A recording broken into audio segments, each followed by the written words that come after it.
Sorcières, sorciers et moldus, érudits ou curieux, bienvenue dans Aspic, l'Académie des sorciers, un podcast intéressant et captivant.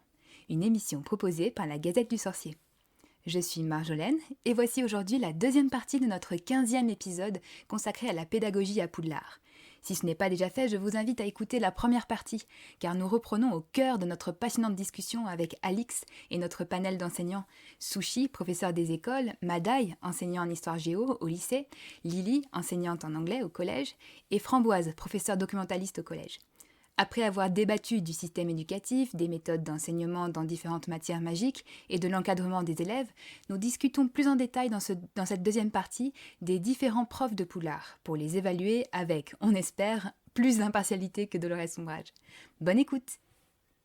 Je pense que ça a fait une parfaite transition pour commencer à parler plus précisément de ce qui se passe dans les classes et de parler de tout cet éventail de professeurs qu'on a à Poudlard. Et en commençant par quelque chose que Alix vient de mentionner, mais il y a de toute évidence aucune formation au métier de prof dans le monde magique. Pas de qualification, pas de concours.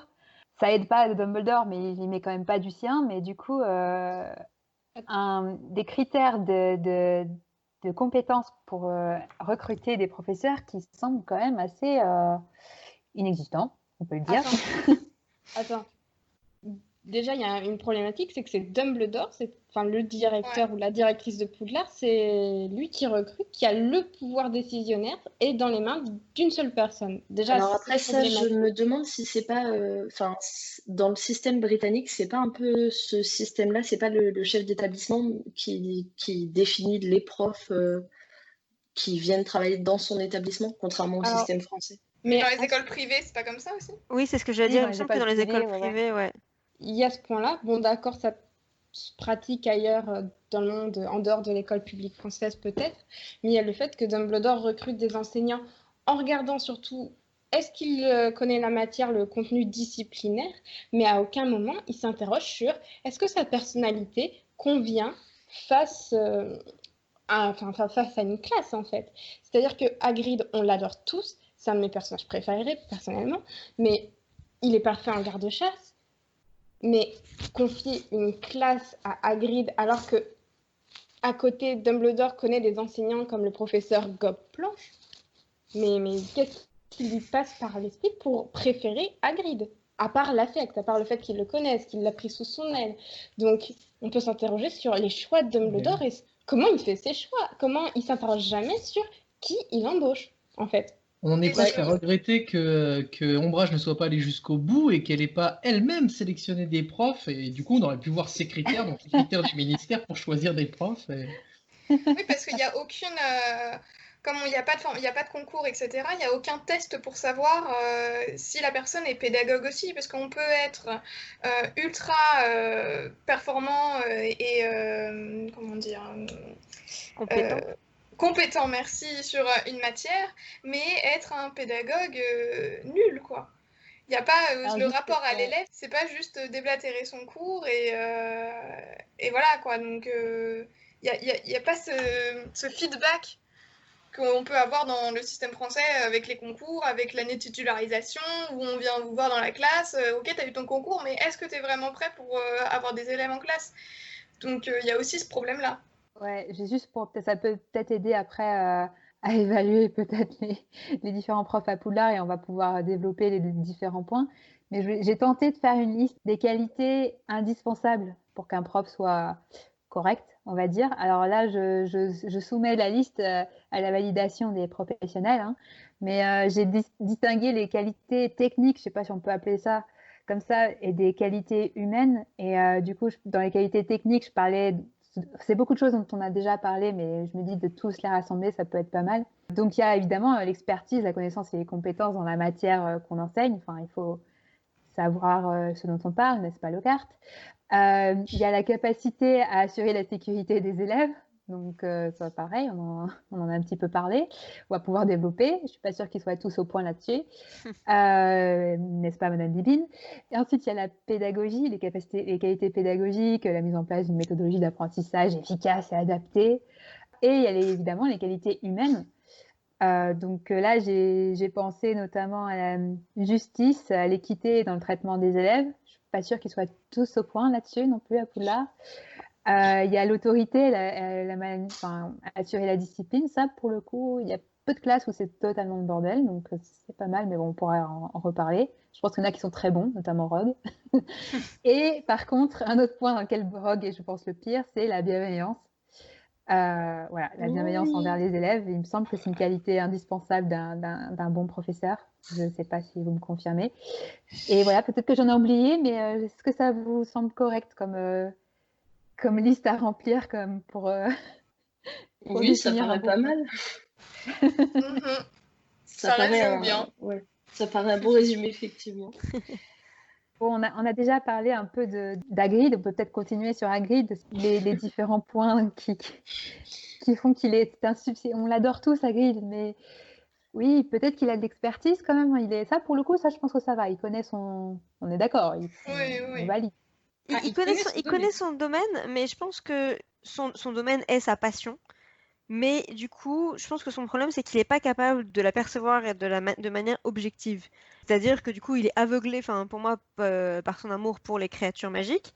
Aussi, là où il y a une dimension très personnelle, c'est que pour moi, Hagrid, il aime les créatures qui sont monstrueuses et il cherche à montrer qu'elles sont plus que ça parce que c'est exactement le préjugé que lui-même a subi toute son enfance. C'est que voilà, il était réduit à un demi-géant et oh mon Dieu, les demi-géants c'est horrible, les géants c'est méchant et que lui il a un peu dû se battre toute sa vie pour prouver que ben non en fait c'est quelqu'un de gentil et donc que c'est exactement la démarche qu'il essaye de faire avec les acromantules, avec le basilic, avec Norbert et tout ça et je pense que c'est tout à fait compréhensible.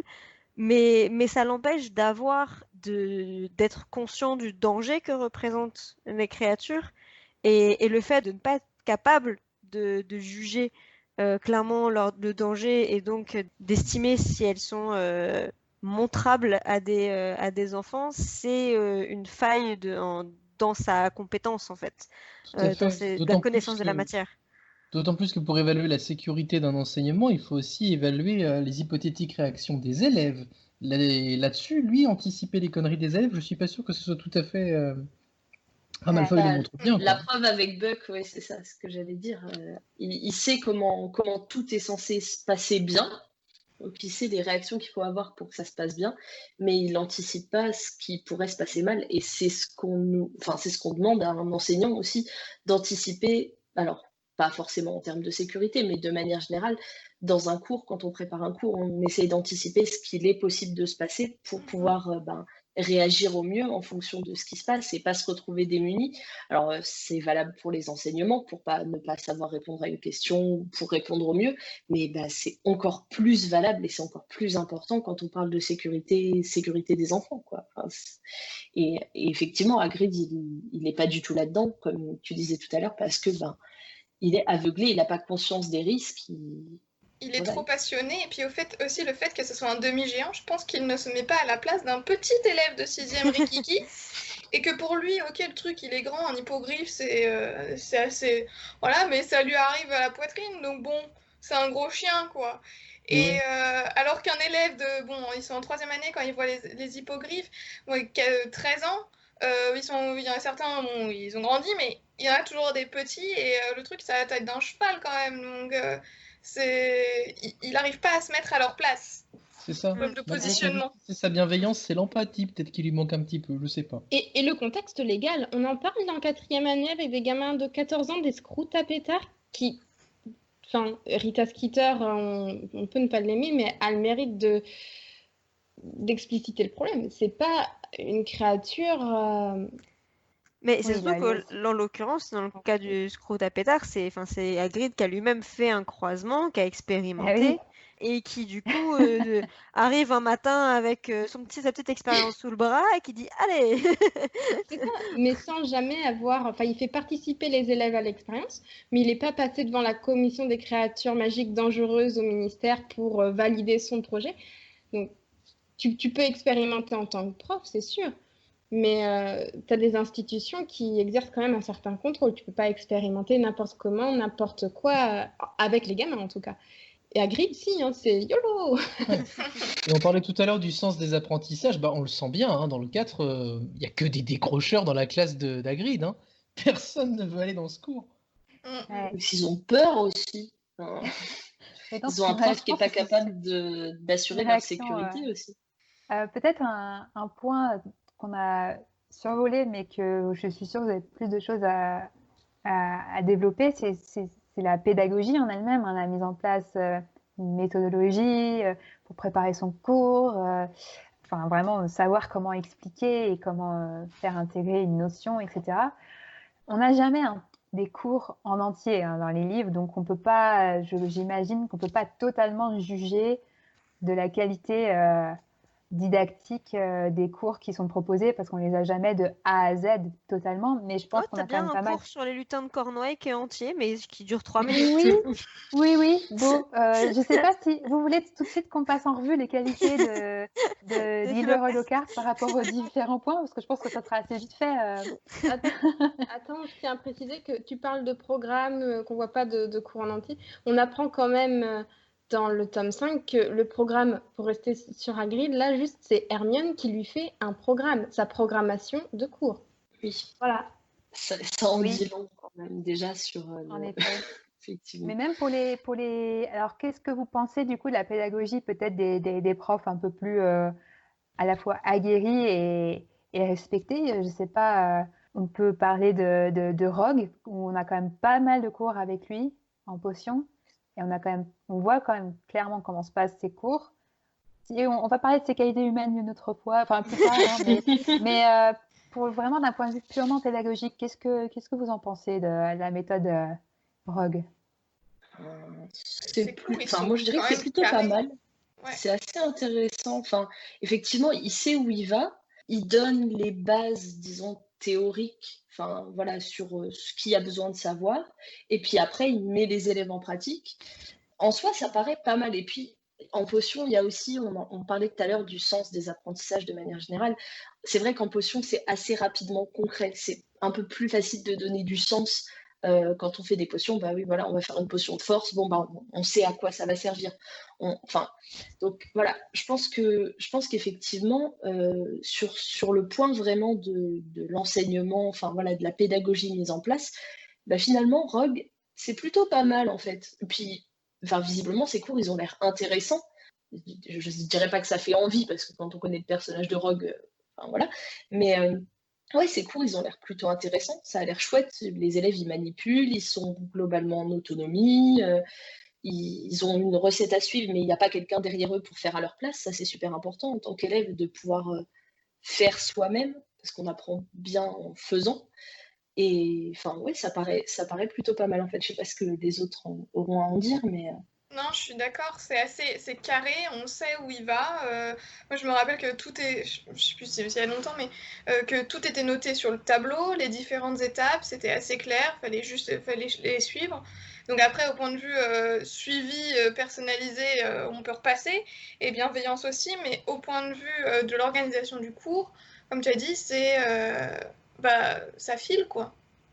Après, alors là, j'ai plus une question, mais est-ce que dans la méthodologie, enfin, moi, ce qui me semble vraiment manquant, c'est il y a aucun moment où tu pousses un peu les élèves à être, proactifs dans le sens à essayer de comprendre les choses par eux-mêmes et du coup de faire. Enfin, j'ai l'impression que chaque cours, c'est on te donne une recette, hop, tu Ils l'appliques. exécutent, quoi. C'est plus des exécutants que des réfléchissants, entre guillemets. C'est ça. J'ai l'impression qu'en fait, c'est la matière de la potion qui aussi fait ce genre de pédagogie, parce qu'on pourrait le rapprocher de la chimie, où effectivement, on va apprendre la théorie, on va essayer de comprendre quel est le processus, la transformation chimique qui est à l'origine de cette... ça fait un dépôt bleu, pourquoi? Parce que c'est telle chose qui s'est transformée en telle chose. Mais comme ils n'ont pas ce background scientifique, entre guillemets, comme c'est de la magie, ça fait hop, pouf, ça fait des chocs à pic, quoi. Je mets ça et ça, hop, ça fait un truc doré, c'est joli, et puis ça fait... Il n'y a pas de réflexion vu que c'est magique. Oui, mais par contre, ce qui se passe quand même dans un cours de chimie, pardon, c'est que quand on te dit tu dois faire cette solution, on te donne une liste d'ingrédients, tu sais à quoi servent les ingrédients. Tu sais que tel truc, c'est pour avoir, par exemple, si ton truc, il doit, c'est d'avoir je sais pas, un témoin de couleur, un truc comme ça, tu sais que tel truc, il doit réagir avec tel truc en respectant tel critère, et que du coup, ça te montre que le truc a marché, n'a pas marché. Enfin, et du coup, tu as quand même un sens. On te dit pas, tu mets du permanganate de potassium pour mettre du permanganate de potassium. On te dit à quoi le produit il sert. Là, j'ai l'impression qu'on leur dit, tu mets du sirop d'Ellébore parce que ça donne un petit goût de caramel en bouche et que c'est délicieux, mais et qu'il n'y a pas vraiment d'apprentissage sur Oui. la Alors, technique ouais. en C'est elle-même. parce que coup, les TP la sont production. préparés. Rogue, il met toujours des devoirs de 3 parchemins, notamment sur les propriétés de la pierre de lune, avant de la faire utiliser en classe. C'est Ouais, vrai. c'est pas Ouais, faux. c'est vrai. C'est vrai qu'ils Ouais, voient c'est ça vrai. en devoir. Ouais, Mais en recherche personnelle, on va aller faire la recherche et on va prendre une disserte de 3 kilomètres pour expliquer ça. Et d'autant que lui, en tant que spécialiste des potions, il connaît, enfin, spontanément, en tant qu'élève, il a compris toutes les subtilités des nuances en fait qu'on doit avoir dans le traitement des ingrédients, parce qu'il a quand même été capable d'annoter le manuel, quoi. Et du coup, il connaît vraiment parfaitement sa matière. Mais en fait, par exemple, jamais il va expliquer pourquoi il faut écraser plutôt que. oui, Alors c'est si, c'est ça. pour mieux extraire le jus, mais il est quand même très pointu, quoi. Mais tu peux Et connaître très bien ta matière et pour autant ne pas être capable de la transmettre en fait.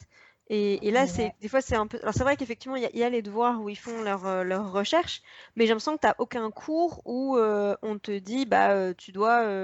Le but, on doit faire une potion comme ça, à votre avis. Comment tu fais? Qu'est-ce qu'il te faut? Selon ce que tu sais par rapport aux ingrédients que tu as appris, enfin, qu'on t'a fait découvrir, de quoi tu as besoin? Qu'est-ce qu'il faut éviter? Alors, c'est exactement ce qui se passe en fait en 6e année avec le professeur Slughorn, passer les premiers Ouais. cours, où finalement, il leur pose ces énigmes, il leur dit j'ai tel poison, fabriquez-moi un antidote qui répond Ouais. à ça. Donc, on peut se dire que Ouais. Rogue leur a donné un super bagage de préparateur de potions pendant toutes les premières années jusqu'au buse, et que passé le niveau buse, bah, ils ont les bases et c'est à eux de, à partir des éléments qu'ils ont engrangés, réfléchir comment s'adapter à telle situation. Ils ont telle potion, tels ingrédients et C'est vrai qu'on concocter, ne voit pas. découvrir leur propre méthodologie. Ouais. Slughorn dit que les potions, il y a un truc en plus que Lily Potter a d'ailleurs, l'intuition du préparateur, et donc il les amène à trouver leur intuition. Vous savez, ce fameux elle là. Il y a ça dans les potions à trouver. En plus, tu peux être un super élève de potions jusqu'en buse, et derrière on te demande de franchir l'étape au-dessus et de trouver comment toi tu mets les rouages en place pour concocter finalement tes propres fils, tes propres potions. Je trouve ça De fascinant. réinvestir en fait. Enfin, Ouais, et on c'est voit ce qu'on demande on en voit fait. pas Rogue. Réinvestir ce qu'on a appris. On voit pas Rogue enseigner au niveau aspic, donc c'est Ouais. vrai. Et par contre, on sait que traditionnellement, il accepte que la crème de la crème au niveau aspic. Donc, là, par contre, peut-être qu'on peut glisser sur c'est qu'elle se manque dans les qualités humaines, c'est que il est là au niveau bienveillance, c'est pas comment on l'a dit, hein, c'est pas ça. Et il est C'est le moins qu'on puisse dire. exigeant.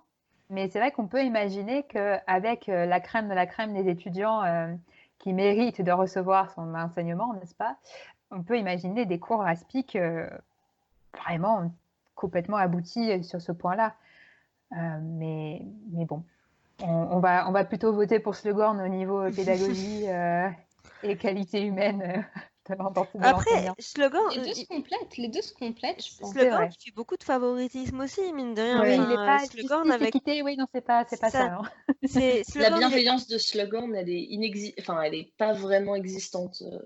Enfin, très peu. Elle n'est pas pour tous les Il est élèves, assez quoi. positif, Ouais. il est pas très, il les descend pas, même quand ils n'y arrivent pas, il est pas, il vient pas Non, en il fait une rajouter petite trois. moue de dégoût quand il voit la potion de Ron qui a pas la bonne tête, quoi. Et C'est vrai. voilà. Et qui pue Ouais. l'œuf pourri, mais oui. Mais au-delà de ça, Oui, j'avais après en même temps, l'odeur Slughorn, d'œuf pourri, il vraiment, faut vraiment avoir un self-control pour pas. c'est sûr.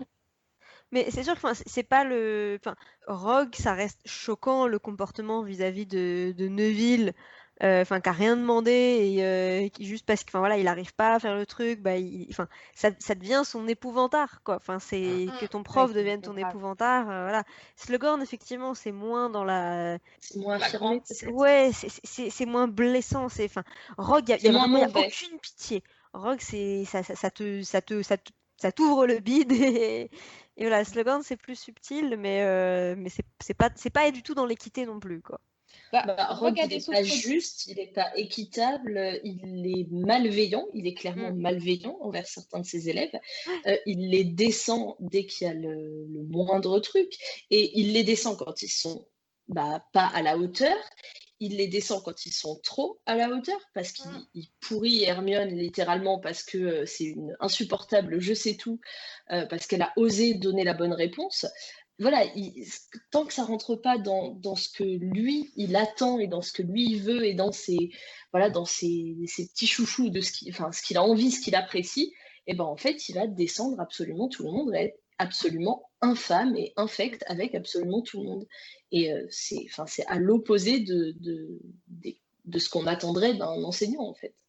Alors, malheureusement, on va pas avoir le temps de passer en revue tous les professeurs, mais je voulais quand même qu'on finisse par Rémus Lupin, parce que ça semble être un avis général et incontesté que c'est le meilleur prof à Poudlard, je pense. Hein, Avec le meilleur McGonagall. avec McGonagall. Alors du coup, on va peut-être pouvoir faire Ouais, c'est ce que j'allais proposer. une opposition Lupin et Minerva McGonagall. Quelles sont leurs différences et dans quel point l'un dépasse l'autre. Et voilà, effectivement, je pense qu'il y a débat. Mais moi, je serais intéressée pour savoir, enfin, justement, de vos avis d'enseignants, enfin, selon vous, qui est, d'un point de vue là, pédagogique, etc., le meilleur prof et le moins bon de Poudlard? Moi, je mets sur le même niveau Lupin et McGonagall. Parce que Lupin, on voit vraiment l'amour de son poste, de son métier. Ça me fait vraiment penser, il a vu, il y avait un épouvantaire dans la salle des profs, je vais le garder pour le cours. Et ça, c'est typiquement ce que les profs font, même en dehors des cours, même pendant les vacances. Je pourrais voir ça avec mes élèves, tiens, ça serait une bonne idée. Et on travaille toujours, enfin, je pense que mes collègues ne me contrediront pas, mais on est toujours en train de travailler, de penser à nos élèves, même en vacances. Et même quand on n'a pas envie d'y penser, ça revient.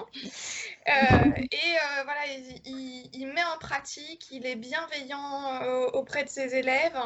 Et donc, c'est pour ça que, un des points pourquoi j'aime, Lupin, je trouve fantastique. Et McGonagall, elle a cette autorité naturelle. C'est aussi, ses cours sont carrés, ça va droit. Elle explique, elle est équitable, elle est juste aussi. Elle connaît sa matière, comme on disait, les qualités techniques et humaines. Et je trouve que McGonagall, même si elle baigne pas trop dans la bienveillance trop non plus, c'est pas celle qui va materner, etc. Mais elle impose ce cadre qui est rassurant pour les élèves. Moi, j'avais une prof en CM2 qui était autoritaire. Et ça a été une de mes meilleures profs. Parce que justement, elle imposait ce cadre et les élèves ont besoin d'un cadre pour les diriger. Donc c'est pour ça que moi, les deux... c'est les deux meilleurs. J'ai cette vision aussi de McGonagall, en dehors des cours, mais surtout dans la dimension humaine d'enseignante qui est référente par rapport au cadre aussi. C'est ce moment où il y a donc Sirius Black qui met en effervescence tout le château et que on découvre que Neville avait laissé la liste des mots de passe à disposition. Et j'ai ce souvenir dans le film où McGonagall le regarde et se dit je vais pas le blâmer parce que de toute façon il est déjà suffisamment mal comme ça. Et c'est ce côté un peu aussi, voilà, elle a un côté un peu protecteur, un peu maternant, mais tout en étant toujours juste là où il faut. Et d'un point de vue vraiment des qualités humaines et de l'autorité, etc., je trouve qu'elle est vraiment dans ce qu'on attend d'un enseignant de ce côté-là. Le côté à la fois, elle connaît ses élèves, elle est en capacité d'être empathique sur certains points. On ne l'a pas trop au début, mais je trouve que ça se développe petit à petit. Juste dans les films peut-être, mais dans les livres, Neville, il prend très cher, elle le met en retenue plusieurs semaines de suite, elle elle le pourrit. Elle n'est pas du tout bienveillante avec Neville Cette à ce différence de moment-là. traitement entre les films et le livre, effectivement. Par contre, il y a un point, je suis assez d'accord avec tout ce que vous avez dit globalement, sauf sur un point faible de Lupin que vous n'avez pas souligné pour le moment. Et à mon avis, c'est quelqu'un qui aime beaucoup son métier, qui est très dans la spontanéité comme nous et qui fait des erreurs que nous aussi on fait en tant que prof parfois et on ne pense pas forcément à l'élève, à ce qu'il va ressentir par rapport à l'exercice. L'épouvantaire, pour moi, c'est le cours type où il va exposer devant toute une classe d'adolescents, pas forcément toujours bienveillants entre eux, les faiblesses les plus intimes de chacun. C'est extrêmement violent psychologiquement, mais jamais je ne ferais faire ça à mes élèves. Jamais, moi, en tant qu'élève, j'aurais accepté de montrer ma peur la plus intime à tout le monde, en sachant que j'étais déjà, pardon de parler de ma vie, harcelée pendant tout le collège, mais alors, ça me semble un énorme faux pas de Lupin. D'ailleurs, Cuaron a bien rétabli ça, puisque dans le film, Cuaron rajoute une scène de cauchemar de Ron où précisément il cauchemarde des araignées après cette scène du traumatisme peut-être de ce cours-là, quoi. Ouais, c'est pas faux. Mais c'est vrai que après, c'est un cours. Ça vient aussi de cette matière, défense contre les forces du mal, qui est c'est quand même dark comme enseignement pour des jeunes élèves. Et du coup, moi, je trouve qu'au contraire, c'est vu la matière qu'il a enseignée, je trouve que c'est la manière la plus et il le fait en tout cas d'une manière la plus safe possible entre guillemets. Enfin, il est prêt à intervenir dès que ça dérape. Il est très encourageant. En fait, il fait tout pour que ce moment qui est traumatisant, il en fasse quelque chose qui est un révélateur de la qualité qu'il attend, enfin, qu'il veut développer chez ses étudiants, qui est la confiance en eux, quoi, et le courage d'affronter ce qui les attend, parce que c'est la défense contre les forces du mal, quoi. C'est pas n'importe quoi comme matière, quoi. Donc, ouais, moi, je suis plutôt du côté de Lupin. Je pense pas que ça soit... Enfin, certes, c'est rude comme enseignement, mais il le fait avec toute justement la bienveillance qui est la sienne. Alors, quoi. Mais, oui, avec bienveillance, je te suis. En effet, je suis d'accord. Mais bienveillance, et pour moi, ça reste quand même de la maladresse, parce que sur le plan magique, oui, il les accompagne bien, il assure une sécurité, il essaie de garantir un cadre pour que ça se passe au mieux, mais le problème, c'est dans le relationnel qu'il ne maîtrise pas, les adolescents entre eux derrière, et on le voit bien, Ron se moque d'Hermione, et là, c'est de la moquerie gentille, encore. Mais qu'est-ce qui peut se produire comme forme de harcèlement une fois que tu as exposé les faiblesses des élèves? À la rigueur, sur un cours comme ça, moi, les élèves, je les mets par groupe. Groupe, déjà, où je sais que c'est des élèves qui s'entendent bien entre eux.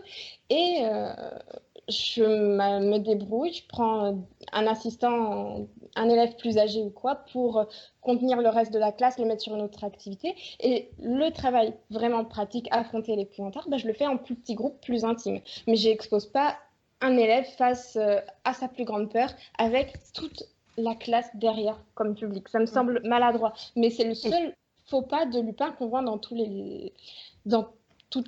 la troisième année. Et je suis d'accord avec vous pour dire que sur le plan pédagogique, c'est clairement l'un des meilleurs. Et tout ce qu'a dit Lily avant sur la comparaison Lupin-professeur McGonagall, je la suis complètement. Ouais. Maintenant que j'y pense, c'est vrai qu'on a quand même l'exemple maintenant dans Les Crimes de Grindelwald de la même scène coachée par Dumbledore qui du coup met Lita dans une situation impossible et qui on voit que ça la replonge encore dans son traumatisme et qu'elle le traîne et qu'il y a quand même certainement du harcèlement scolaire aussi autour de ça dans le cas de Lita. Donc c'est vrai que maintenant que on a un exemple en tout cas avec Dumbledore qui a laissé une élève, Lita, se replonger dans sa dépression. Surtout qu'on n'a pas, c'est quelque chose qu'on n'a pas évoqué, les problèmes du harcèlement, de conflits, etc.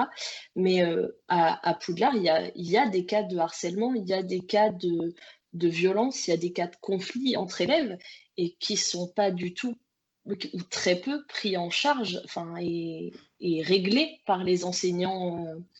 À côté de ça, on a voilà, plein de cas de moquerie, de harcèlement, etc. Et les professeurs, soit ils voient pas, soit ils laissent faire. Donc, c'est comme disait Framboise, effectivement, c'est ce genre de scène, ce genre de situation, ça peut donner du grain à moudre, effectivement, à des situations de harcèlement, etc. On a Maugret / Croupton qui intervient quand même en transformant le responsable en fouine. C'est spécial comme technique, ces interventions, mais... Le point de vue pédagogique, éthique et responsable repassera, quoi. Non, mais effectivement, il intervient sur le moment, mais voilà, les badges qui se transforment, les Weasley notre roi, les moqueries, etc. C'est quand même des cas répétés de harcèlement, etc. Et tous les élèves sont au courant, c'est des choses que tous les élèves se passent, et il n'y a pas de sanctions, de mesures qui sont prises pour arrêter ça, pour faire une médiation par rapport à ça, etc. Pour revenir sur le débat sur qui est le meilleur prof, éventuellement, je me scandalise que vous n'ayez pas retenu Flitwick, pour une bonne raison. Il a les qualités de McGonagall, la maîtrise notionnelle, la pédagogie, mais il n'a pas les défauts de McGonagall au sens où il n'est pas dirigiste, autoritariste, et son cours c'est un peu plus expérimental pour le coup, ce que disait Ipu par rapport au fait de faire ses propres erreurs, d'expérimenter, on l'a chez Flitwick. Et d'un autre côté, il a aussi les qualités de Lupin, la bienveillance, il donne des queen souris aux bons élèves, les encouragements, bravo Miss Granger, etc. Et derrière, il fait quand même attention à ce qu'il aborde en cours, à ne jamais humilier les élèves, etc. C'est Flitwick, le meilleur professeur. Point. C'est pas faux. Et il donne des devoirs supplémentaires à ceux qui sont en difficulté. Et c'est peut-être parce qu'il est moins développé, on en entend moins parler peut-être par rapport aux autres, et on a peut-être facilement tendance à l'oublier. Mais de la même manière, Chourave... Ils sont surpris que c'est un cerf d'aigle qui est meilleur prof. Ils sont surpris. Mais de la même manière, je trouve que Chourave, on la met pas énormément en valeur en tant que bonne prof, mais tout porte à croire que c'est une aussi bonne prof que McGonagall ou Flitwick ou Lupin aussi. Il y a un côté aussi expérimental un peu dans les serres, beaucoup de manipulations pratiques. Humainement, c'est quelqu'un qui est toujours décrit comme étant agréable, mais voilà, elle est bienveillante envers les élèves, mais pour autant, on sait qu'elle n'hésite pas à aller un peu rouspéter quand le travail avance pas. Donc, ce qui est important aussi, quoi, d'avoir cet équilibre-là. On sait que c'est déjà arrivé d'avoir des petits devoirs supplémentaires aussi quand le travail n'était pas fait du côté de Harry ou Ron. Donc, elle donne quand même si finalement, le seul cours de botanique qui est vraiment décrit, c'est celui sur les mandragores, même si après on a quelques petits éléments aussi avec les pois sauteurs un peu plus tard dans le 6e. Et le bubulbus. Et le bubobulbe aussi, ouais. Le bubobulbe, un petit peu. C'est plus les discussions qui ont lieu pendant le cours entre Harry, Ron et Hermione que la méthodologie qui est... Mais on a quand même une image d'une prof qui sait ce qu'elle fait, qui répond aux questions des élèves, qui donne des points. Contrairement à Rogue, où on parlait de l'injustice, qui va donner très facilement des points au Serpentard et en retirer très facilement au Gryffondor. De manière très arbitraire. Elle n'a pas ce biais-là. Il y a quand même des qualités à retenir aussi, je pense, chez elle. Bon, maintenant qu'on a parlé de tous ces super bons professeurs, peut-être qu'on peut mentionner des exemples un peu moins brillants. On n'a pas parlé d'Ombrage depuis tout à l'heure. Donc je pense qu'il faut qu'on aborde ce cas quand même. Je ne saurais pas dire si Ombrage est la pire ou s'il y a de la concurrence. C'est là de la concurrence. C'est sujet à discussion, je pense. Mais elle est présente. Vince, c'est cours manuel et il n'est pas présent. Il est mort. Lockhart, on peut parler de Lockhart en concurrence à Ombrage aussi. Ouais, c'est un certain aussi, comme le meilleur prof, comme quoi.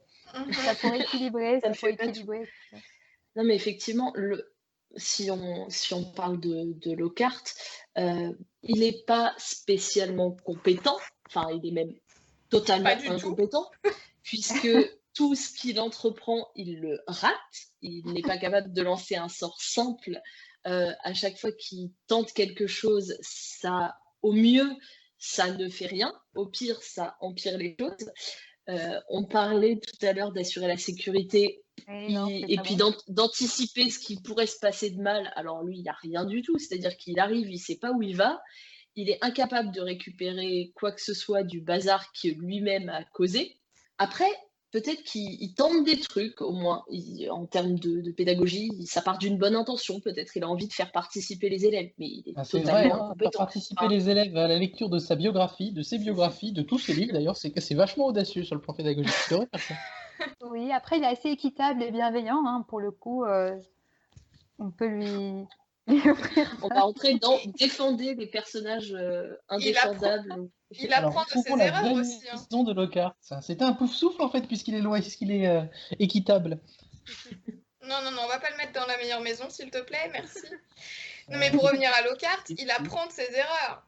Il a pu refaire de choses avec de cours avec de créatures magiques. Après, bon, effectivement, relire la biographie, faire des petits quiz, c'est pas très actionnel tout ça, mais au moins il n'a pas réitéré la chose. Non seulement il fait lire ses livres à ses élèves, mais il fait mimer les scènes des livres.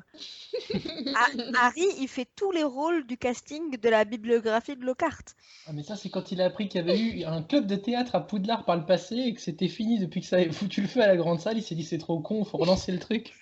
Déjà qu'il a relancé les petits club de duel. lutins, là, Le club de duel. le club de duel, et puis les lutins de la Saint-Valentin, là, c'était aussi une idée. Non, mais le club de duel, ça part d'une bonne intention, en fait. Enfin, même si, bon, c'est complètement foiré, mais quelque part, ça part d'une bonne intention. Un club de duel, enfin, complètement. étant donné qu'il est prof de défense contre les forces du mal, ça rentre bien dans le thème, finalement. Donc, C'est vrai. Voilà, peut-être que, bon, c'est un incompétent, il est complètement imbu de lui-même, il ne pense qu'à lui, ça, voilà, c'est une certitude, mais peut-être qu'il y a, voilà, il y a quand même des petits trucs qu'on est obligé de porter à son crédit quand même. Parce que mais surtout dans Poudlard, il s'en sert assez bien dans les pédagogies un peu modernes, des pédagogies de projet, puisqu'il lance des projets pour Poudlard. Bon. Mais surtout que l'idée du club de duel, enfin, c'est quelque chose qui pourrait exister à l'année, en fait, entre les élèves, où ils pourraient, enfin, voilà, on parlait au début d'épisode du cas de Harry et Malfoy qui se rendent rendez-vous pour faire un duel dans la salle des trophées. Enfin, voilà, c'est quelque chose, même si, bon, est-ce que apprendre à se battre, c'est la meilleure idée? Peut-être pas, mais en tout cas, enfin, mais sans vouloir encourager les duels, après apprendre des sortilèges de défense, c'est exactement ce que fait Harry après avec l'AD. Et c'est quelque chose dont ils ont besoin. Et en fait, le club de duel, il pourrait exister de manière permanente à Poudlard et être encadré par des profs. Ça serait enfin une bonne idée de préparation à affronter des mange-morts pour Poudlard. À condition d'être encadré. Et là, on rentre dans ce dont on a déjà parlé sur le manque d'encadrement de plein de choses. Voilà. Pas laisser les élèves livrés à eux-mêmes. Et donc, si on revient à Ombrage, parce que je veux pas qu'elle s'en sorte là comme ça, là. Et parce que, bon, mine de rien, elle a parlé avec toutes ces règles du ministère, elle peut donner quand même l'impression de se soucier de la sécurité des élèves, n'est-ce pas? De resserrer un peu les boulons de cette organisation dumbledoresque complètement décadente. Et je pense que de ce côté-là, on peut la rejoindre sur certains points. Mais quand même, elle est quand même... C'est pas une bonne prof. Mauvaise et aussi à l'opposé de bienveillante, quoi. C'est vraiment malveillant. Si tu penses pas comme moi, comme le ministère, tu es dans le faux et tu devrais être emprisonné à Azkaban à la limite. Donc je pense que si elle avait eu le pouvoir de mettre Harry à Azkaban, elle l'aurait fait. Hein. Et au fait torture ses élèves quand même. Oui, elle torture ses élèves, oui, j'avais oublié ce point, Oui, mais on va je ne vais pas l'oublier. On va parler des punitions, parce que je pense qu'il y a de quoi faire du côté des punitions. Donc on va réserver la magnifique idée de Dolores Ombrage pour remettre les élèves sur le droit chemin. Mais c'est vrai que même dans sa pédagogie, c'est complètement à l'opposé de ce qu'on fait aujourd'hui, en tout cas dans le système français. C'est beaucoup porté sur les choses concrètes, sur, en tout cas en langue, je vais parler pour ma matière. C'est de la pédagogie actionnelle, on met les élèves en situation, et elle est prof de défense contre les forces du mal, donc il faut mettre aussi les élèves en situation, comme dit Harry. Certaines choses, on peut les apprendre dans les livres, comme Hermione le dit, mais d'autres, comme elle le dit aussi, d'autres choses, on ne peut pas les apprendre dans les livres, et la pratique, comme l'avait dit Sushi avant, je cite plein de monde, ça permet d'apprendre, de s'approprier la connaissance, le savoir qu'on vient de voir, quoi. Ouais. En parlant de pratique, il y a un prof qu'on n'a pas mentionné, et je pense qu'il est un peu, on en a parlé, mais pas forcément pour ses qualités de prof. C'est Maugrey Folleuil / Barty Croupton Junior. Oui, parce qu'on Je sais parle bien pas du ce- faux Maugrey, c'est pas le vrai Oui, donc Maugrey du on coup. peut parler Ça- directement de Barty Croupton Junior, hein, parce que c'est lui qui a sur tous les cours qu'on voit. Je ne sais pas ce que vous en pensez, mais ces cours, bon, il y a peut-être un petit problème au niveau de la sécurité, en tout cas au moins la sécurité émotionnelle des élèves, parce que quand même, il les traumatise de manière assez violente. Mais niveau pédagogie, il n'est pas si mauvais. Je ne sais pas ce que vous en pensez pour un mangement, et il est assez bienveillant aussi. Qu'est-ce que vous en pensez de Mais surtout Barty? dans son rapport particulier à Harry, si on assimile le prof au coach qui est censé faire réussir l'élève, il est particulièrement doué pour amener Harry à développer par lui-même les bonnes armes pour réussir. Et c'est un peu ça la pédagogie aussi. Donc là-dessus, ouais, un point pour Maugrey mange-mort, quoi, pour Croupton Junior. Par contre, il fait pratiquer, pas seulement il leur montre, hein, mais il fait pratiquer un sortilège impardonnable en cours. Donc on parlait de Hagrid qui n'était pas toujours très légal avec ses scouts à pétard. Barty Oui, Croupton Junior qui fait pratiquer l'impérium à des élèves en classe. Et il fait pas Non, pratiquer sur des élèves aussi? Si, si, Oui, oui, il oui. les Aussi, inflige sur hein, les autres. c'est aussi sur les élèves, quoi. mais Donc, lui, il c'est fait même la pas sur des roue. araignées ou Attends, où mais là le- encore on peut se Parvati fait poser la question, mais l'écureuil. expérimentation sur les élèves, Non, c'est vrai, la prévention au tabac avec les sixièmes, on leur passe le calumet de la paix. Non, bien sûr. Non, mais effectivement, on n'est même pas sur du borderline ou Hagrid, voilà, il est sur la limite entre le légal, le acceptable, etc. Là, on est carrément dans l'illégalité. Mais à côté de ça, ben, les élèves, ils aiment bien. Alors, en dehors du fait que, bah, effectivement, il y en a qui sont traumatisés, complètement traumatisés. Globalement, ils aiment bien aller en cours avec Maugrey, enfin, avec le faux Maugrey. On a vraiment enfin, j'ai pas l'impression que les élèves soient réticents à l'idée d'aller en cours avec Maugrey parce que c'est intéressant ce qu'il fait. C'est concret et c'est intéressant. Ils oui, sont pas du tout réticents, en effet. Au contraire, c'est le cours qu'ils attendent le plus. Pourquoi? Parce qu'ils sont sûrs de ne pas s'ennuyer et d'avoir du sensationnel, du spectaculaire, de faire des choses Et à extraordinaires. 15 ans, à 15 ans, c'est vrai que c'est quelque chose d'important d'avoir des cours qui sortent de l'ordinaire, etc. Enfin voilà, qui te sortent aussi de parce qu'effectivement quelqu'un qui nous fait lire des textes, lire des livres ou qui un cours magistral type professeur Beans, voilà, quelqu'un qui va déblatérer les mêmes trucs en boucle, bah, c'est pas intéressant. Quelque chose qui sort de l'ordinaire, qui bouge, bah, quand on est un adolescent, c'est important, c'est ce qu'on recherche. Et C'est c'est vrai. pas que la classe d'âge de Harry en plus, parce qu'on sait que Fred et George, qui sont plus âgés, ils disent qu'ils adorent l'enseignement de Maugrey aussi. Donc ça veut dire que même à des niveaux qui sont différents, il arrive aussi à captiver, et donc qui ont vu plus de professeurs contre les forces du mal défiler aussi avant. C'est d'autant plus rassurant quant à ses capacités à capter l'attention des élèves à des âges aussi différents, avec forcément des programmes, du coup, on peut supposer, différents. Ah, pour ça, pour un mangeur, il est très doué, hein. Il arrive à capter l'attention de tous les élèves, susciter leur intérêt. Pour ça, il est remarquable. On peut se demander comment un tel miracle de la part d'un Ouais. mange-mort. Qui est quand même pas très âgé, enfin, et surtout qui a passé toute sa vie de jeune adulte en prison. C'est ça, enfermé, soit par son père, soit en prison. C'est un miracle. C'est sans doute lié à l'enjeu aussi, c'est-à-dire qu'il se doit de tenir sa couverture et que si le le vrai Maugrey vraisemblablement n'aurait pas été un bon professeur, bah, le faux Maugrey, dans son personnage, il doit être un professeur en plus d'être Maugrey. Donc peut-être qu'il a dû développer cette facette et la surjouer. C'était plus sur Maugrey, mais il y a un professeur dont on n'a pas parlé, c'est le professeur Trelawney. Ah oui. Bonne prof, pas bonne prof, hein, c'est une vraie question. On sait que elle a du mal à intéresser ses élèves, enfin à leur donner envie de faire les choses, à mettre des enjeux, à mettre de l'intérêt dans ce qu'elle leur montre, alors que pourtant elle est passionnée, elle est convaincue de ce qu'elle fait. Enfin, je veux dire, elle y met vraiment de la bonne volonté. Mais elle a Elle a du quand mal même à un tenir fan sa club, hein, classe. ouais, l'avant des Parvati, elle l'adore. Et puis au point de vue, elle fait manipuler. Il y a le livre pour qu'ils interprètent eux-mêmes leurs rêves, eux-mêmes ils C'est vrai que c'est interprètent. intéressant en termes de pédagogie. C'est juste sa personnalité qui gâche un petit peu le cours. Après, on a aussi le point de vue de Harry qui en a marre, qui lui disent tu vas mourir, etc. Oui. Donc le fait qu'elle se répète à chaque fois et qu'elle fasse style, c'est une grande divinatrice, alors que c'est une fois sur deux et quand t'as le bon timing. Mais au point de vue pédagogie, c'est cohérent ce qu'elle fait.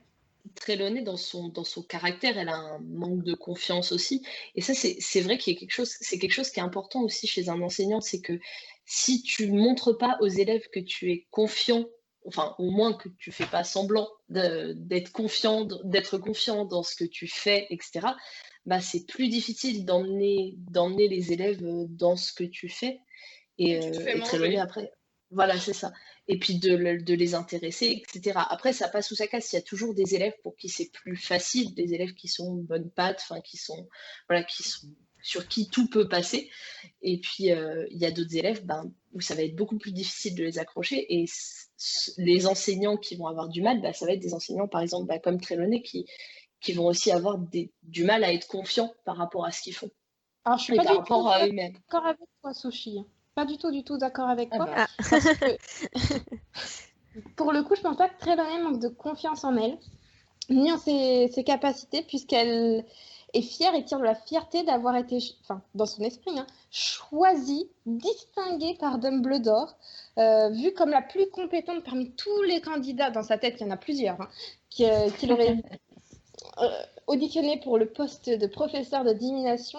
Et elle en tire une immense fierté d'être prof à Poudlard, d'être celle qui a été choisie, c'est l'élu, là en l'occurrence avec un E à la fin. Et non, je pense pas qu'elle manque de confiance en elle. Je pense juste que la divination, c'est une matière vraiment à part à Poudlard qui peut pas s'enseigner comme toutes les autres. Et elle le dit, certains élèves auront de base des prédispositions et d'autres pas. Et clairement, Harry, certes, il en a marre du caractère du professeur Trelawney, ça colle pas entre eux, mais il n'a pas non plus de prédisposition pour ça. Donc on est biaisé parce qu'on voit le professeur Trelawney, donc le cours de divination, à travers les yeux d'un adolescent qui n'aime pas une matière. Donc c'est un peu difficile de juger de la pédagogie uniquement du point de vue d'Harry. D'autant plus qu'elle recoupe un peu l'élitisme de Rogue vis-à-vis de sa propre matière, l'idée que c'est quelque chose de subtil, inaccessible, auquel personne ne peut comprendre les subtiles nuances. Néanmoins, elle a pour elle un réel handicap au sens où il y a plein de personnes qui vont rester complètement hermétiques à la divination et qui ne pourront rien faire pendant son cours et vont se heurter à un mur. Et ça, c'est le pire pour les situations d'apprentissage. Alors qu'en potion, il y a toujours moyen de bidouiller un truc en t'accrochant. Divination, je pense que tu peux décrocher dès le premier cours. Ça se joue, je pense. Ouais. Mais alors qu'elle essaye, parce que c'est vrai que toutes les méthodes différentes qu'elle enseigne, des choses qui peuvent paraître effectivement, elle enseigne pas comment faire des prophéties, parce que ça c'est pas possible quoi. Et là sur cette question de la confiance en elle, je trouve ça hyper intéressant dans ce débat, parce que je pense que c'est un peu entre les deux, mais je pense que j'aurais totalement raison sur le fait qu'elle se sent à part et supérieure d'avoir ce poste, mais en même temps, le fait que justement, elle sait si elle a un don, et elle est persuadée d'avoir un don, il n'est pas accessible à tous. Et surtout, elle peut pas. Je pense qu'elle doit. Je ne sais pas à quel point elle sait qu'elle peut pas le contrôler aussi, mais en tout cas, du coup, elle se sent obligée de surjouer quoi. Ces prédictions de mort pour accrocher les élèves, et ça, je comprends totalement qu'on le voit comme un signe de manque de confiance en elle, parce que c'est. Et puis la manière quand elle se retrouve face à Ombrage, là, le manque de confiance en elle, il réapparaît quoi. Elle n'est pas capable d'affronter l'évaluation avec assez d'aplomb quoi. Donc, contrairement à des enseignants comme Rogue ou McGonagall qui sont beaucoup plus confiants dans leur qualité et surtout qui ne se laissent pas impressionner par Ombrage quoi. Elle se laisse totalement dépasser quoi. Mais, je pense aussi que c'est sa personnalité vraiment en tant que personne qui fait ça face à quelqu'un de très technocrate comme Ombrage, une matière qui est beaucoup plus soumise au flou artistique. On pourrait comparer la divination plus aux arts plastiques ou à la musique. L'évaluation objective lui fait peur, et elle est en effet pas à égalité avec McGonagall ou le professeur Rogue pour affronter une inspection Non, clairement. Puis elle est beaucoup plus controversée. Elle est même controversée, pas de façon complètement ouverte, mais pas non plus complètement cachée par McGonagall elle-même, qui joue d'un crédit immense auprès de tout le monde à Poudlard. Et par Dumbledore. Dumbledore aussi, qui dit lui-même qu'il n'était pas convaincu qu'il fallait garder la matière, mais que bon, allez, il est allé rencontrer la candidate quand même, sait-on jamais, mais que lui-même, il n'a pas étudié et qu'il a des sérieux doutes sur la valeur et l'intérêt de la matière. Mais oui. Donc ça en dit long aussi sur l'image qu'elle renvoie. Mais je pense qu'aussi c'est peut-être un personnage où la personnalité est un peu entre ce que devrait être un prof de manière réaliste et le côté très littéraire de la construction où on en avait parlé sur l'épisode sur l'Antiquité. C'est une représentation, tout le personnage a une référence à Cassandre qui est capable d'effectivement faire de vraies prédictions, mais personne ne croit en son don. Et donc du coup, même si on fait toutes ces prédictions sont vraies, personne n'accorde le moindre crédit à ce qu'elle dit. Et donc je pense qu'il y a aussi ça qui joue sur le personnage. Elle a vraiment été écrite avec cette idée-là en tête, à mon avis. Parce que les ressemblances, les parallèles sont fonctionnent beaucoup trop bien pour que ce soit du hasard. Mais du coup, ça biaise aussi un peu potentiellement le réalisme du personnage, où des fois, pour avoir quelque chose qui fonctionne d'un point de vue référence, clin d'œil historique, mythologique, etc., il y a le personnage qui va être un peu moins peut-être droit dans ses bottes d'un point de vue psychologique ou quoi. Mais je voilà, pense que, pour faire je pense fonctionner que le parallèle, l'image. Je pense que le parallèle avec les enseignements artistiques, c'était une bonne manière de voir les choses, parce qu'effectivement, je pense avec une empathie, désolée, tous les pauvres profs de musique au collège qui doivent quand même avoir une force mentale à toute épreuve pour faire leur travail. Ouais, c'est sûr. Mais bon, c'est vrai que c'est un cas intéressant. J'avais pas du tout pensé en préparant l'épisode au cas de Sibylle Trelawney, mais c'est vraiment. Mais je pense que Sibylle, elle va revenir dans d'autres épisodes parce qu'on a tellement de choses à dire sur elle. Elle était déjà présente dans notre épisode sur l'Antiquité. Elle est présente dans notre épisode sur la construction narrative, il me semble. Hein. Ouais. Donc elle est partout. J'ai dit, on peut comparer deux professeurs de divination, deux méthodologies différentes. Après, on a Firenze. Oui, on a le professeur Firenze qui enseigne la divination de façon autre, différente. Déjà en termes culturels. Moins bonne, pas forcément meilleure. Il y a une différence culturelle aussi, c'est-à-dire qu'il y a une différence d'approche entre Sibylle et Firenze qui est... Enfin voilà, c'est pas la même approche de la divination culturellement. Et du coup, quelque part, c'est bien que les élèves, en dehors des professeurs de manière personnelle, c'est bien que les élèves puissent avoir ces deux approches-là aussi de la divination. C'est dommage que ça se fasse...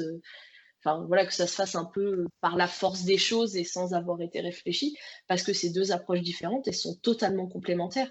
Et la culture, l'apport que ça donne aux élèves des autres cultures, notamment de la culture des centaures, elle est vraiment pas négligeable quand on voit que les élèves, finalement, ils ont une culture de la magie qui est quand même très centrée sur leur propre culture à eux, la culture des sorciers britanniques.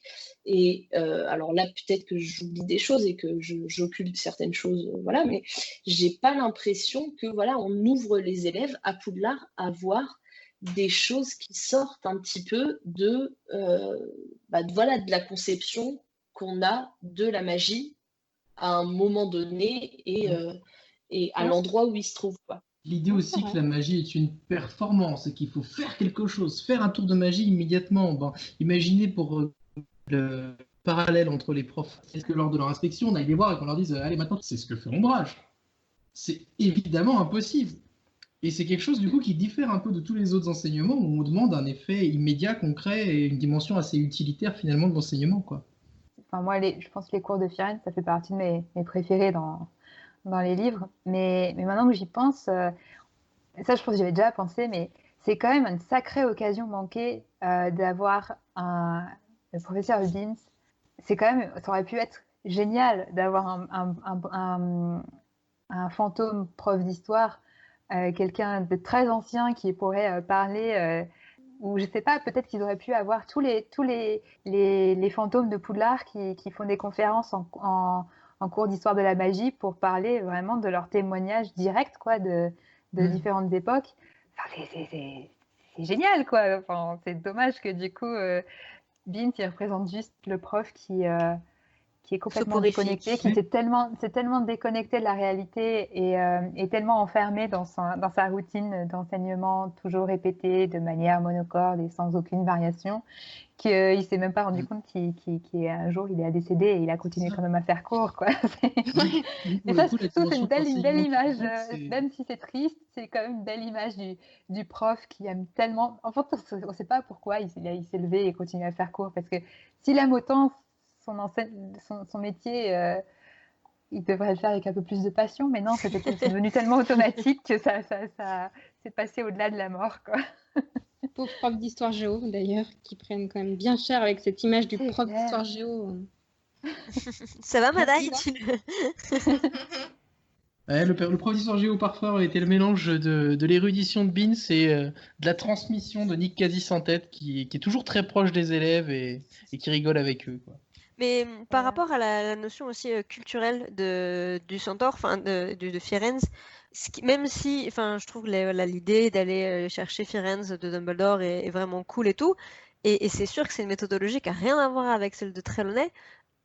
Dans quelle mesure, à nouveau, enfin, le choix de Firenze est vraiment, enfin, judicieux, et dans quelle mesure, en fait, il est capable de transmettre, dans la mesure où on parle là d'une espèce, enfin, où il y a un peu une seconde nature de lire dans lire dans les étoiles, etc. Enfin, et en plus, enfin, c'est pas la même divination non plus que Trelawney, parce que Trelawney, il y a les boules de cristal, il y a les feuilles de thé. Firenze, c'est exclusivement les constellations, ces choses-là. Enfin, mais même s'il essaye d'introduire un peu des concepts de voilà, on prédit pas un petit incident mineur, mais c'est plus des grandes périodes et des grands bouleversements et des grandes choses comme ça. Enfin, il est quand même à chaque fois dans une optique de oh, je peux bien essayer de vous dire des choses, mais de toute façon, vous n'avez pas les capacités de comprendre. Les humains ne comprennent pas ce genre de choses. Ce n'est pas dans leur capacité de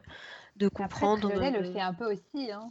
Et elle est un peu dans cette même optique de si vous n'avez pas le troisième œil, bah, bon, j'ai bien essayé, mais c'est pas grave. Mais c'est vrai que Firenze, certes, il fait ces petites remarques-là, mais ce qu'il enseigne dans le fond, c'est l'astrologie, quoi. Oui, bien sûr. Donc, mine de rien, c'est curieux, mais c'est une discipline que les Moldus se sont emparés, dont les Moldus se sont emparés. Alors, c'est curieux que c'est identifié comme quelque chose d'aussi associé au centaure pour les sorciers, mais c'est vrai qu'il y a quand même ce...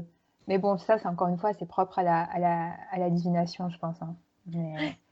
Et un autre, ouais, je vais juste rebondir sur un autre point aussi quand on parlait de fossé culturel aussi, et notamment de l'éducation très tournée sur les sorciers, puisque voilà, Firenze, c'était une occasion d'avoir un autre être, enfin même il revendique le statut de créature, il me semble, les centaures.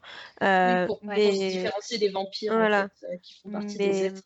C'est un premier, voilà, le seul enseignement hors sorcier humanoïde qu'on a. Mais du coup, c'est vrai que parce que tout le reste de l'enseignement, il est jamais tourné vers les autres créatures. Et on parlait des langues au début, le fait que Poudlard n'avait pas, par exemple, d'enseignement de langue. On sait qu'il existe une langue des êtres de l'eau, la langue des gobelins, le gobelbabil. Il y a une autre, il y a la langue des trolls, entre guillemets, mais bon, ça c'est plus une blague, je pense. mais du coup, même qu'ils apprennent pas les langues étrangères moldues, entre guillemets, même si on voit bien que le français pourrait leur être utile, ou le bulgare, mais ils apprennent même pas les langues magiques, et donc ok, on peut supposer qu'ils peuvent trouver d'autres manières d'apprendre les langues magiques, mais enfin les langues moldues, mais si c'est pas à Poudlard, à quelle occasion vraiment il y a vraiment une formation disponible sur les langues magiques non humaine. A priori, il n'y en a aucune. C'est vraiment en autodidacte, quoi. Je pense que ça fait partie des compétences particulières qui sont utilisées que dans... parce que les liens avec les êtres de l'eau, les liens avec les centaures, etc., ça a l'air d'être le domaine réservé du ministère. Et du coup, ça peut-être que c'est qu'à ce moment-là qu'on apprend, qu'on suit des cours.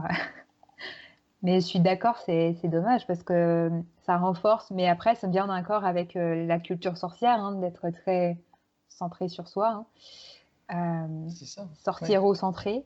Clairement, la vision d'ombrage est dominante. Hein. Dans le 5, on a l'impression qu'elle sort de nulle part à détester les hybrides, mais les hybrides ne sont présentés nulle part, autrement que comme des ennemis.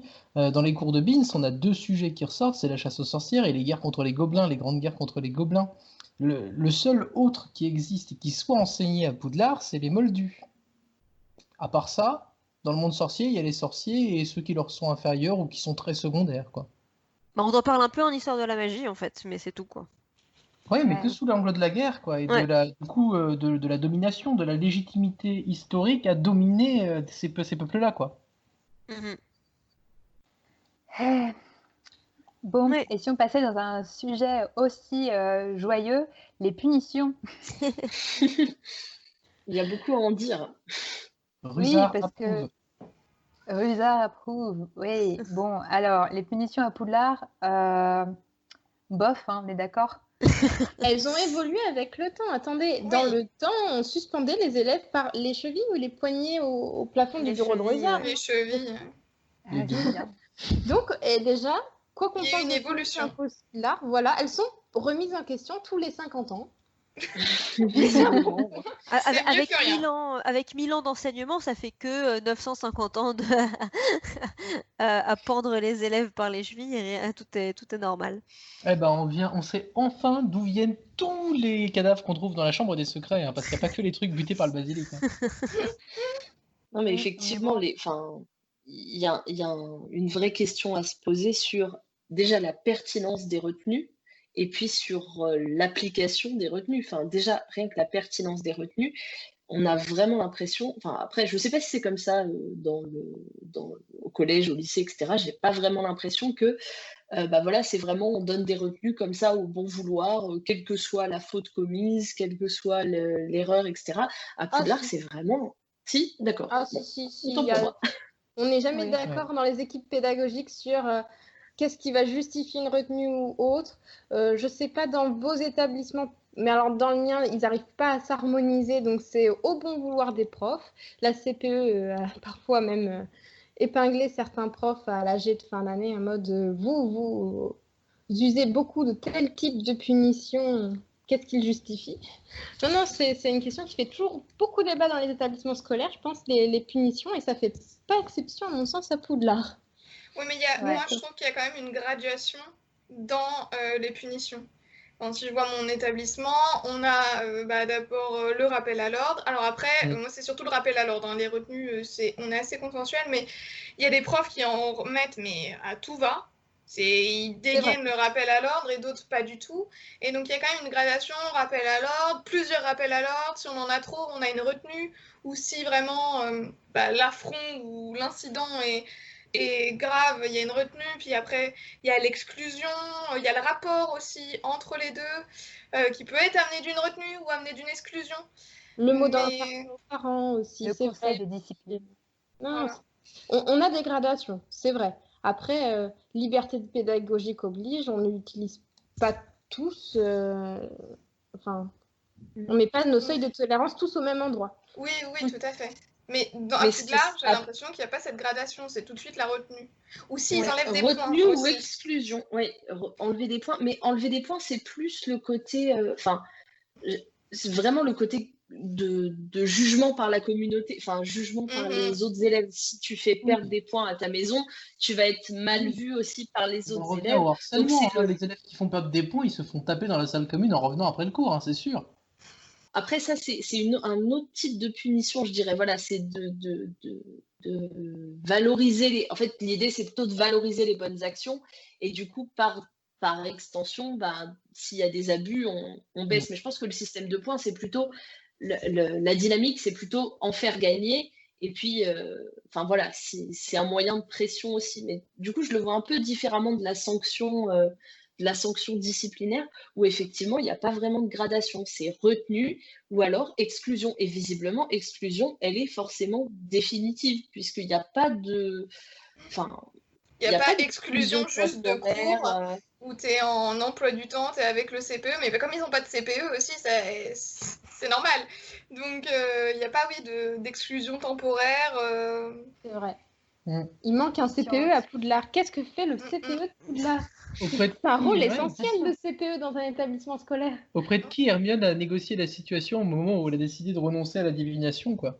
Sans doute McGonagall et le prof et Trelawney, de la même manière qu'elle a dû demander à Charity Burbage pour l'étude des Moldus, enfin, pour arrêter aussi. Mais après, j'ai l'impression que le retrait des points, il y a vraiment une notion. Voilà, quand c'est expliqué par McGonagall, techniquement, c'est vraiment si tu enfreins le règlement. Sur le principe, c'est vraiment ça, même si en vrai, il y en a qui aiment bien retirer des points. Enfin voilà, Rogue qui retire des points juste parce que il aime pas la réponse de quelqu'un, ou parce que tu vas être vraiment chahuté ou quoi. Mais sinon, pour ce qui est discipline, techniquement, c'est plus la retenue en fait sur le papier. C'est comme ça que c'est présenté en fait. Mais dans les faits, comme on dit, chaque prof est plus ou moins bienveillant et juste. Et il y en a qui vont retirer des points. On a le cas avec en première année quand Harry, Hermione, Neville et Drago sont envoyés dans la forêt.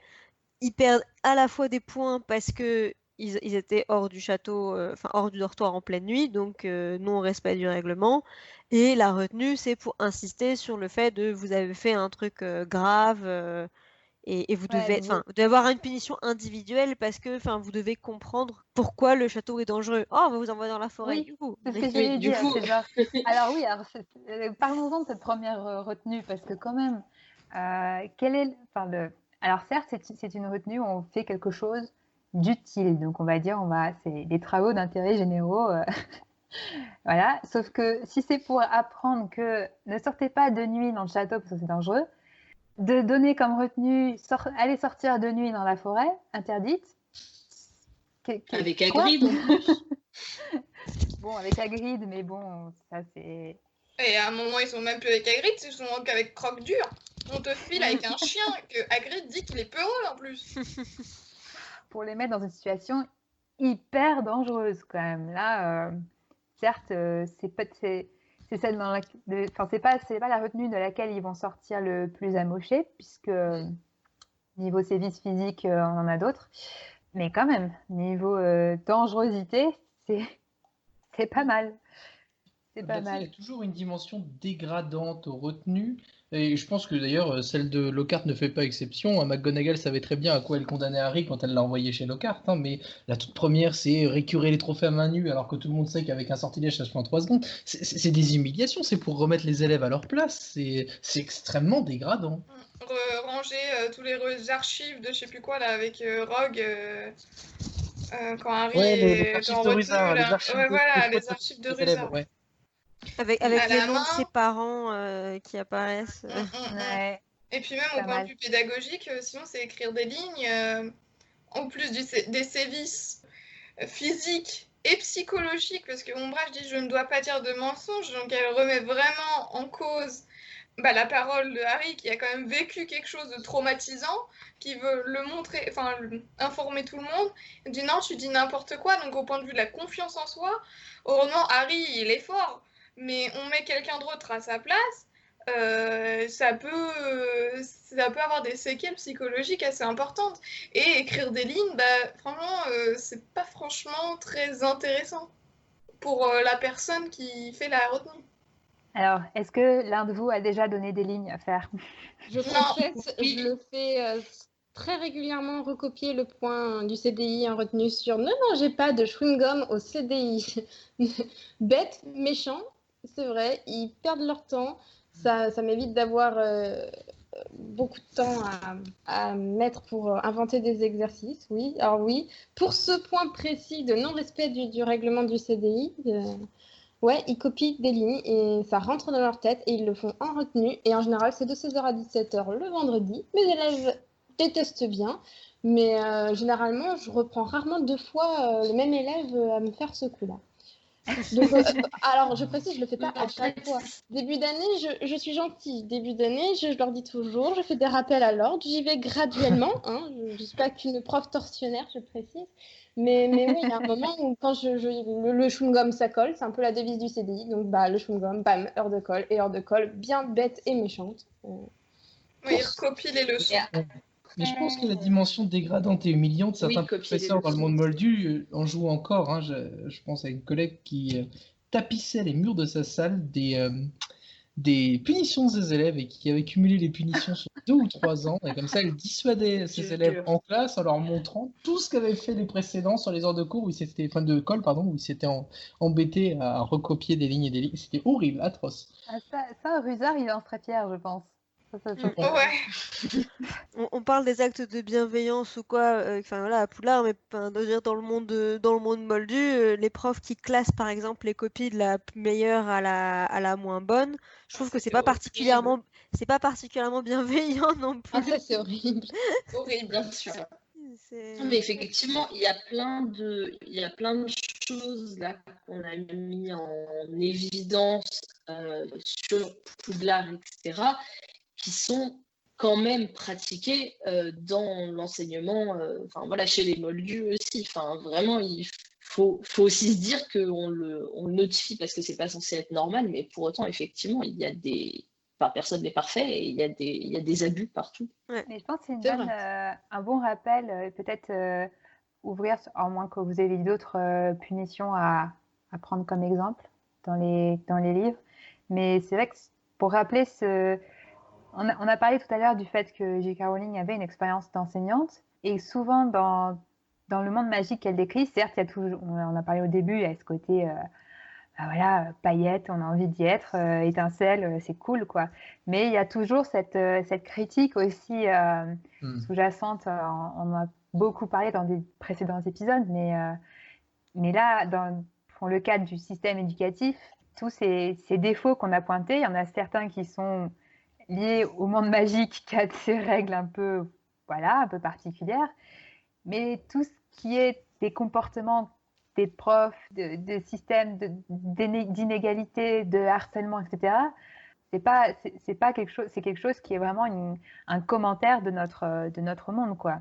Mais Plus oui. que quelque chose de propre à cet univers. C'était vraiment intéressant de se rendre compte, d'aller vraiment dans les détails avec vous tous sur tout ça, parce que ça rend, je sais pas pour vous, mais je trouve que ça rend Poudlard, alors certes, peut-être pas hyper attirant, mais ça le rend encore plus réel, quoi. Je me demande si c'est pas quelque chose qui est un peu inhérent à la littérature jeunesse. Bon, les spécialistes me répondront, mais de devoir présenter les vices des professeurs pour mieux mettre en avant l'exploit du héros jeune adolescent qui parvient à s'élever dans un milieu scolaire pas facile. Souvent, les profs sont présentés sous un mauvais jour, de toute façon. Si, c'est vrai. C'est un truc qu'on retrouve ouais. dans d'autres livres.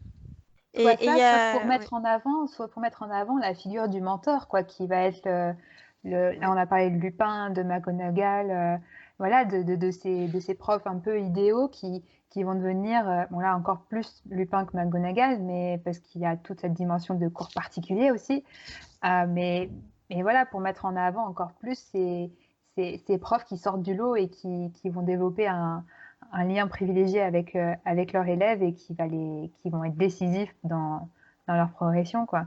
Donc il y a les deux, quoi. Mais montrer les défauts des autres, ça permet aussi de mettre en avant la qualité du prof idéal, quoi.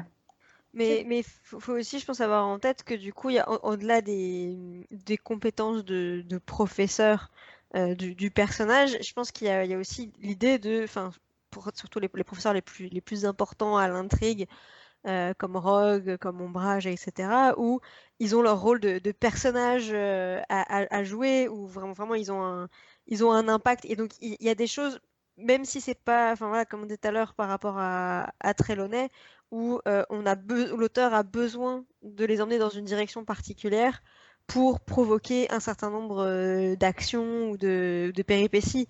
Et on n'a pas parlé du coup de Madame Pince, mais par exemple, voilà, on a cette image de bibliothécaire très acariâtre, etc. Mais ça, c'était quelque chose que Rowling avait aussi expliqué, qu'elle voulait pas avoir une bibliothécaire qui était gentille, qui était sympathique ou quoi. Elle voulait avoir quelqu'un qui était détestable parce qu'elle voulait surtout pas que Hermione puisse en faire une amie et donc que ça l'aide un peu trop dans ses recherches. Hermione est déjà suffisamment douée comme ça, elle trouve suffisamment facilement les indices et il fallait quelque chose qui tienne le trio le plus loin possible de la bibliothèque, malgré l'amour d'Hermione pour les livres, pour pas du coup se retrouver avec avec un peu des trous et des incohérences dans le scénario sur mais si la bibliothécaire est si gentille et si aimable et si prompte à les aider, pourquoi ils sont pas allés lui demander et donc je pense qu'il y a aussi toute cette construction là qui est à prendre en compte. Ouais, parenthèse d'une ancienne bibliothécaire, avant d'être prof, j'étais quand même bibliothécaire. Je le vis très mal, hein, le personnage de Madame Pince, ça correspond pas du tout à l'image des bibliothécaires actuelles. On est quand même très, très, très, très différente. On aurait pu imaginer un personnage de bibliothécaire, en effet, pas aimable, qui aide pas le trio, mais un petit peu plus moderne dans son approche, ne serait-ce que des livres, de la gestion de la bibliothèque en elle-même. Et là, ça fait vraiment la vision de la bibliothèque, mais pardonnez-moi, mais du 19e siècle. On n'est même plus au 20e siècle, là.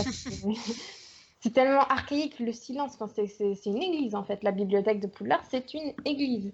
Et Madame Pince, c'est un curé. Enfin, c'est un curé au nez crochu. Et c'est pas une bibliothécaire. On aurait pu imaginer un personnage non sympathique, froid, qui traite durement les élèves, certes, mais avec, je sais pas, plus bibliothécaire malgré tout, ou lui donner des compétences aussi de professeur. Alors certes, c'était pas du tout à la mode dans les années 2000. Il n'y avait que les profs doc pour se considérer comme prof sûrement encore à l'époque.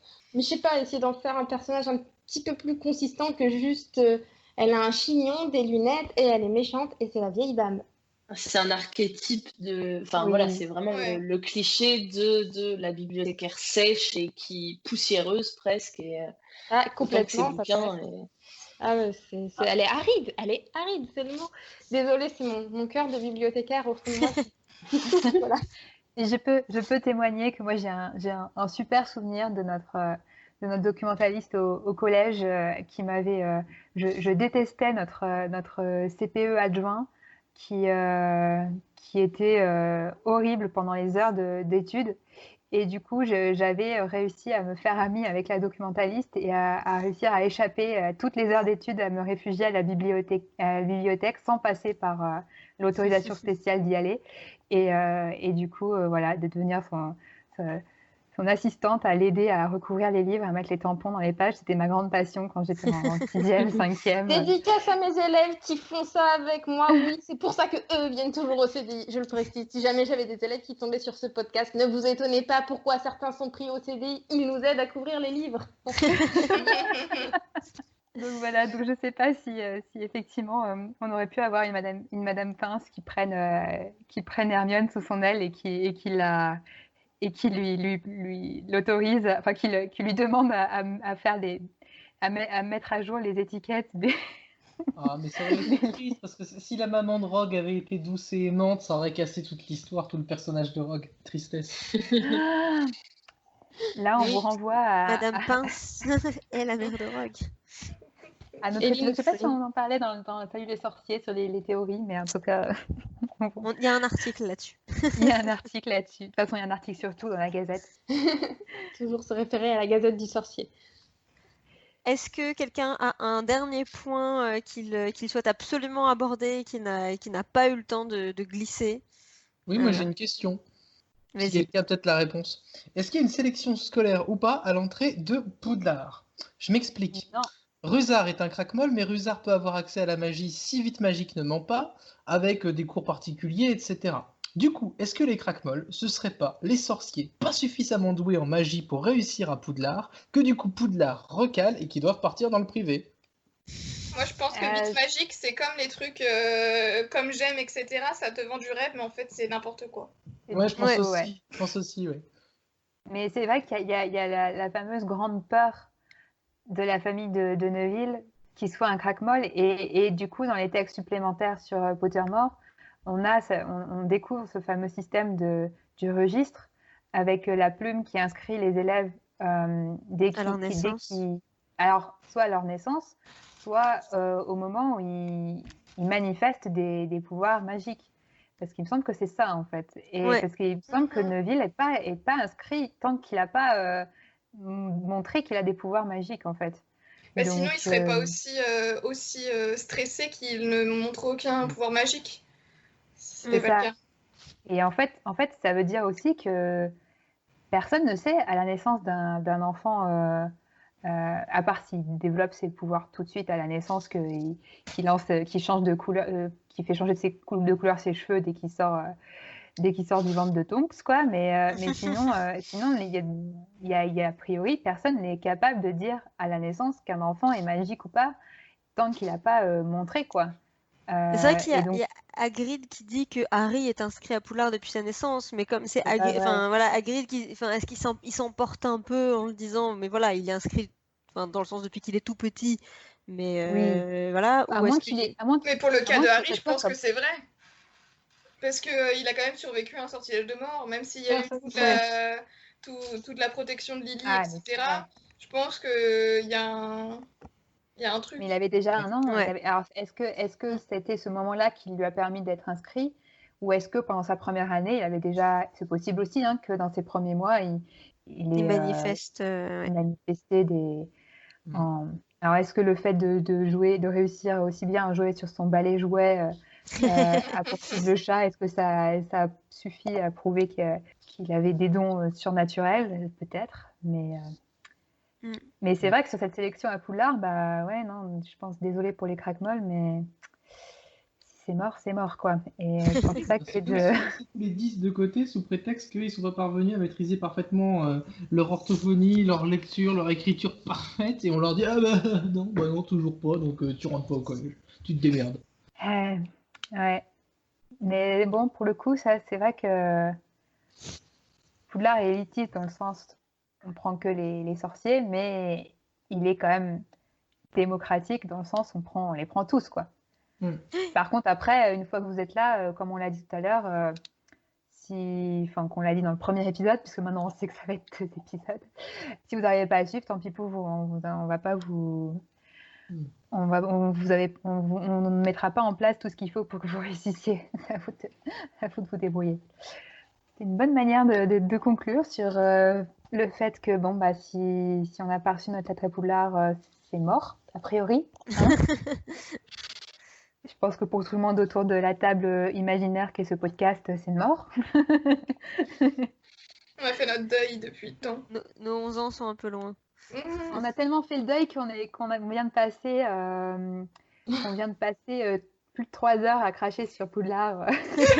Ouais, mais Beau Bâton, c'est pour ça. Non, mais Beau Bâton, c'est les meilleurs. Donc Poudlard, C'est vrai qu'on n'a pas évoqué ça. On a parlé de Poudlard, mais on n'a pas du tout évoqué les autres écoles.